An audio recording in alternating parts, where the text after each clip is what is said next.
అందరికీ నమస్కారం. వెన్నెల్లో చందమామ కథలకు స్వాగతం. ఈరోజు కథ డాక్టర్ సోమరాజు సుశీల గారు రచించిన ఇల్లేరమ్మ కథల నుంచి. చంటన్నయ్య శతదినోత్సవ వేడుక. తెల్లవారితే 2 టెస్టులు.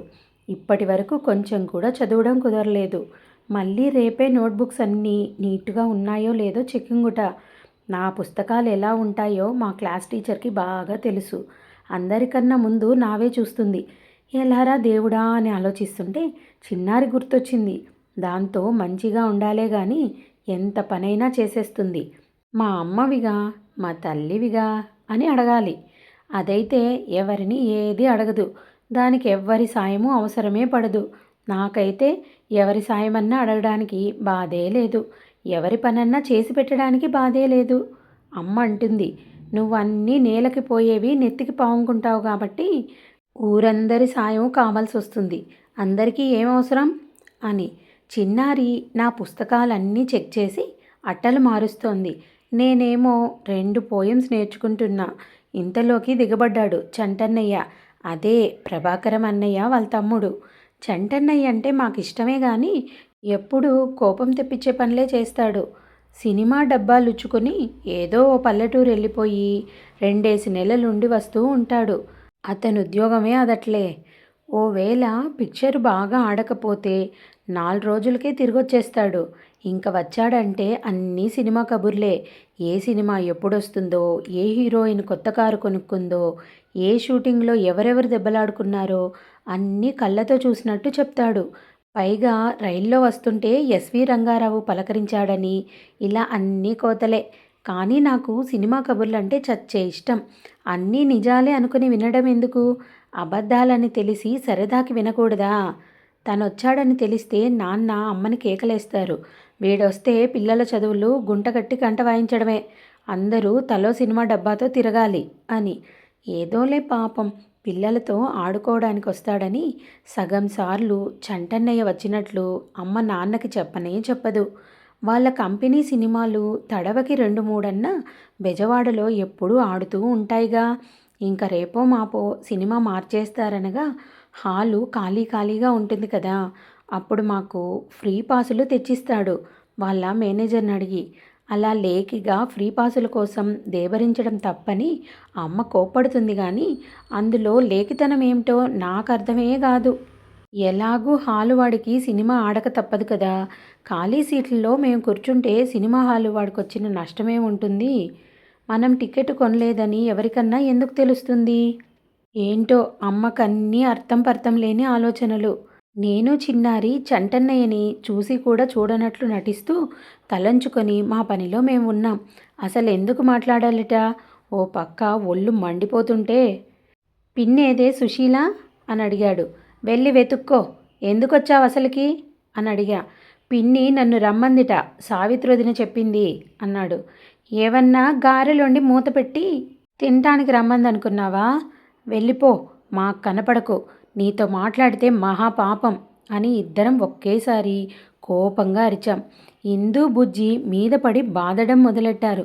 చచ్చాన్రోయ్ తల్లుల్లారా, ఎందుకర్రా బాబు నా మీద మీకు అంత కోపం? వాళ్ళని ఆపమని చెప్పవే సుశీలమ్మ తల్లి అని గోల పెట్టాడు. ఆపండే అనగానే వాళ్ళిద్దరూ ఆపేశారు బాధడం. ఏం చేశావా? నీకసలు జ్ఞాపకం కూడా లేదన్నమాట. పోనీ గారెల పిండి వంటంటే జ్ఞాపకం వస్తుందేమో. ఆ వేళ వెళ్ళేటప్పుడు ఎంత ఆశ పెట్టావు? లక్ష్మీ టాకీస్లో జయసింహ సినిమాకి పాసులు తీసుకొస్తాను, మా నలుగురిని రెడీగా ఉండమన్నావా లేదా? మేమంతా పిచ్చాలలాగా ఇస్త్రీ బట్టలేసుకొని రెడీ అయిపోయి ఎంతసేపు ఎదురు చూసామో. వాడి మాటలు నమ్మమని మీకెవరు చెప్పారు అంటూ అమ్మ నవ్వడం. ఈసారి నీకు మంచినీళ్ళు కూడా ఇయ్యనీయం. అర్రెర్రే, ఎంత పొరపాటైపోయిందే తల్లి. అదా మీ కోపం? నే మర్చిపోయా. ఆ వేళ ఆఫీస్కెళ్ళగానే డబ్బాలుచ్చుకొని కంచికి చెర్ల పొమ్మన్నారు. పిక్చర్ ఏం బాగా పోలా. ఒక్క 50 రూపాయలు కూడా రాలా. ఎవరికి, నీకా? అవును, నాకే మరి. హౌస్ఫుల్ అయితే కదా నాకు 4 రూపాయలు వచ్చేది.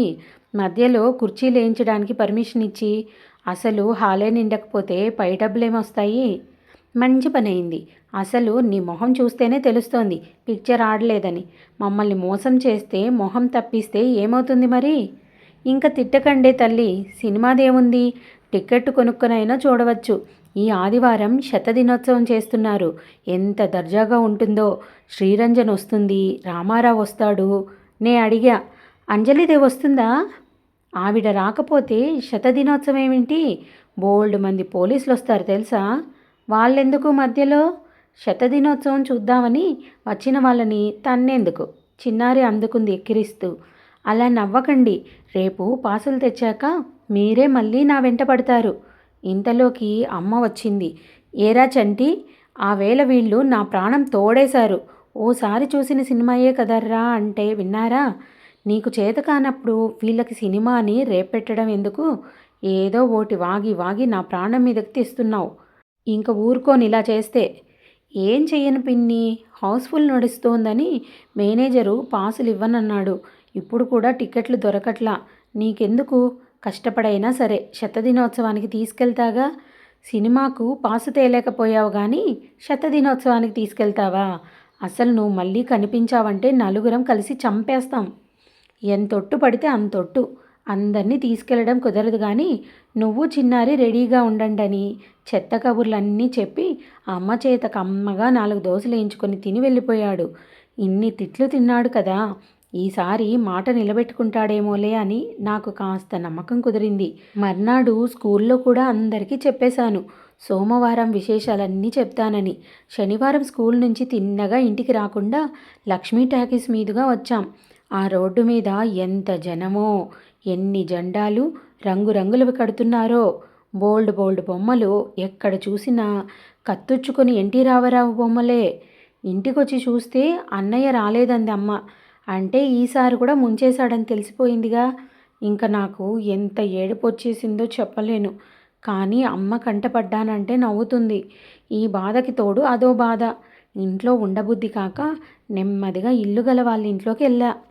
నేను, అత్తయ్య గారు ఉయ్యాల బల్ల మీద ఊగుతూ కబుర్లు చెప్పుకుంటున్నాం. ఆవిడ గుల్లశనగ పప్పు ఉండలు, చెక్కిలాలు పెట్టారు. అలా ఉన్నావే అని అడిగితే మా కథ మొదటి నుంచి చెప్పుకొస్తున్నా. అప్పుడే చీకటి పడుతోంది కదా, అందుకే అత్తయ్య గారు హాల్లో లైట్లు కూడా వేయలేదు. ఇంతలోకి మామయ్య గారి కారు హార్న్ వినిపించింది. ఇప్పుడే వచ్చేస్తున్నారేంటబ్బా ఈయన అని ఆవిడ అనుకుంటూ, అమ్మాయి పరిగెత్తు పరిగెత్తు, అన్ని లైట్లు వేసేయి, ఏమిటో మామయ్య గారు పెందలాడే వచ్చేస్తున్నారు అని కంగారు పడ్డారు. పరిగెత్తి హాల్లో అన్ని పక్కల లైట్లు వేసేటప్పటికి సినిమా హాల్లా అయిపోయింది. ఇల్లంతా లైట్లు వేయకపోతే మామయ్య గారికి కోపం వస్తుందట. ఊరికే కరెంటు కాల్చడం ఎందుకని అత్తయ్య గారి ఉద్దేశం. అందుకని ముందే డ్రైవర్కి ఇంటికి వచ్చేటప్పుడు హారన్ కొట్టుకుంటూ రమ్మని చెప్పుంచుతారన్నమాట. గబగబా బయటకు వచ్చేస్తుంటే గుమ్మంలోనే ఎదురయ్యారు మామయ్య గారు. వెనకాలే బోల్డ్ పుస్తకాలతో వాళ్ళ గుమస్తా గారు. ఏం పాపమ్మ వెళ్ళిపోతున్నారే? అందరూ బాగా చదువుకుంటున్నారా? పాపం ఆయనే పలకరించారు. బాగానే చదువుకుంటున్నామండి. మీరింత తొందరగా వస్తారనుకోక అత్తయ్య గారితో ఏవో కబుర్లు చెప్తున్నా. అట్లా ఎందుకు అనుకోవాలి? ఇదంతా మనిల్లే, ఎక్కడన్నా ఎంతసేపన్నా ఉండొచ్చు అన్నారు. ఇంతలోకి మంచినీళ్ళ గ్లాస్తో అత్తయ్య గారు వచ్చారు. పాపం దిగులు పడ్డాది ఈ పూట సుశీలమ్మ.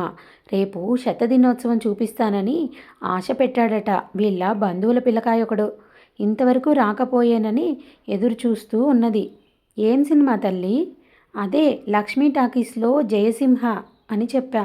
వెనక్కి తిరిగి, పంతులు గారు మనకి ఇన్విటేషన్ వచ్చిందా చూడండి అని అడిగారు. వీధి గదిలోకి వెళ్ళి బల్ల మీద వెతికి 2 నిమిషాల్లో తిరిగి వచ్చారాయన, చేతిలో చందమావంత కార్డుతో. ఇంకనే, పంతులు గారు రేపు మీరు పిల్లల్ని కారులో తీసుకెళ్ళి చూపించి జాగ్రత్తగా తీసుకురండి, చాలా జనాలుంటారు, జాగ్రత్త అని చెప్పి, ఏం పాపమ్మ నీ దిగులు పోయినట్లేనా అని అడిగారు. ఇంకెక్కడి దిగులు? మర్నాడు మేం కారులో దిగుతుంటే మామయ్య గారే వచ్చారనుకొని హాల్లో వాళ్ళు ఎదురొచ్చారు. ఎన్ని మర్యాదలు చేయించుకున్నామో ఆయన పేరు చెప్పి. అంజలిదేవి, శ్రీరంజని అయితే ఎంత అందంగా నిజంగా దేవతల్లా ఉన్నారు. అందరినీ చక్కగా దగ్గర నుంచి చూసి ఆటోగ్రాఫులు తీసుకొని ఇంకా ఎగురుకుంటూ వచ్చినట్లు వచ్చాం ఇంటికి. అందరం అన్నాలు తింటుంటే బయట నుంచి పిన్ని అని చంటన్నయ్య గొంతు వినబడింది. అమ్మ మమ్మల్ని కదలవద్దని బయటికి పరిగెత్తింది. పిన్ని, చిన్నారి చెప్పింది నిజమే, పిచ్చి జనాలు, లాఠీ చార్జ్ అయింది. చాలామందికి దెబ్బలు తగిలాయి. అంజలీదేవి రాలేదు, శ్రీరంజని రాలేదు. పాపం జరాలట ఇద్దరికీ. ఎవరూ రాకపోతే జనాలు నిన్ను చూడ్డానికొచ్చారా? నీ వెధవ అబద్ధాలు మానవు. పిల్లల్ని పాపం ఇంటి వాళ్ళ గుమస్తా గారు కారులో తీసుకొచ్చారు. నువ్వు 4 రోజులు ఈ పక్కకి రాకు, వాళ్ళ కంటపడ్డావంటే బతకనీరు అని చెప్పి వాకిట్లోంచే పంపేసింది. కథ సమాప్తం. ఈ కథ మీకు నచ్చిందనుకుంటాను. నచ్చినట్టయితే లైక్ చేసి, షేర్ చేసి, మా ఛానల్ని సబ్స్క్రైబ్ చేసుకొని ఎంకరేజ్ చేస్తారని ఆశిస్తున్నాను. Thank you.